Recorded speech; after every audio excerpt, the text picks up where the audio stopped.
All right, let's talk about the hidden psychology behind one of the most common things we say when we're secretly drowning. No, I'm good. I want you to just picture this for a second. Think about a time you were completely and totally underwater. Maybe it was a monster project at work or a personal problem that was just weighing you down. You're stretched to your absolute limit. And right at that moment, someone offers to help you out. And before you even know what's happening, you hear yourself say it. You might even feel this little flicker of annoyance at them for even asking. Now, what's so fascinating about this is that it's not just about being strong or trying to be self-reliant. Psychology tells us there's a much, much deeper program at play here, one that has basically wired your brain to see an offer of help as a potential threat. So let's peel back the first layer. This is our conscious, or sometimes subconscious, drive for control. It's this fierce internal need to be in the driver's seat of our own lives. And believe it or not, this pushback actually has a name. It's called psychological reactance. It's that gut reaction, that automatic resistance you feel anytime you think your freedom is being challenged. So then someone offers help, your brain doesn't always hear support. Nope, it hears domination, and it instinctively pushes back hard to maintain control. But where does that intense need for control even come from? Well, for that, we have to dig a little deeper, into the scripts that were written way back in our childhood. This is such a classic pattern.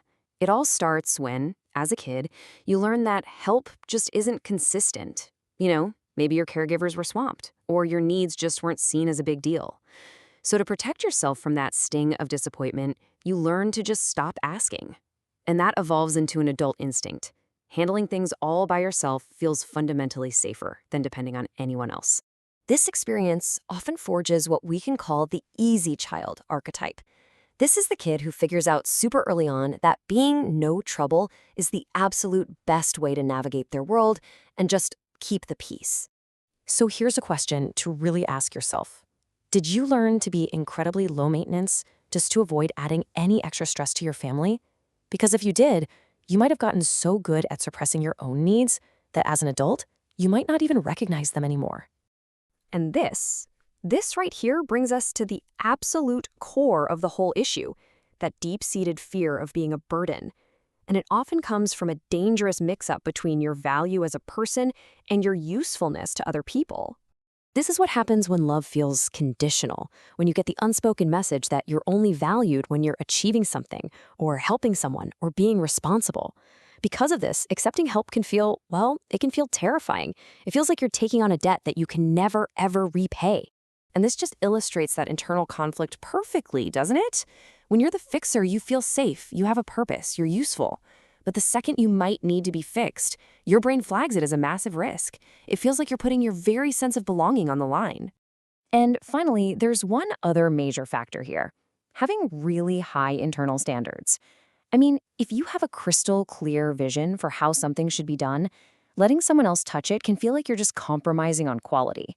You're probably your own harshest critic, and honestly, it just feels easier to do it all yourself than to deal with the frustration of someone else not meeting your standards.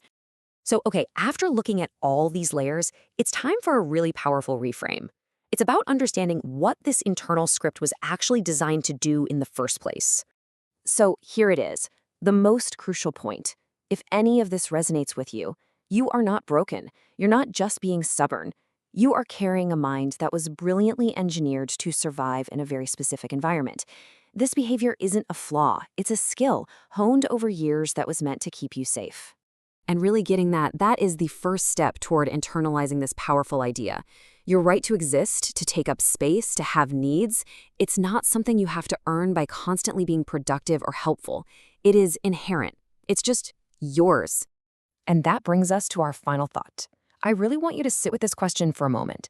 If you truly believed, deep down in your bones, that your worth had absolutely nothing to do with your function, what's the one thing you would finally allow yourself to ask for?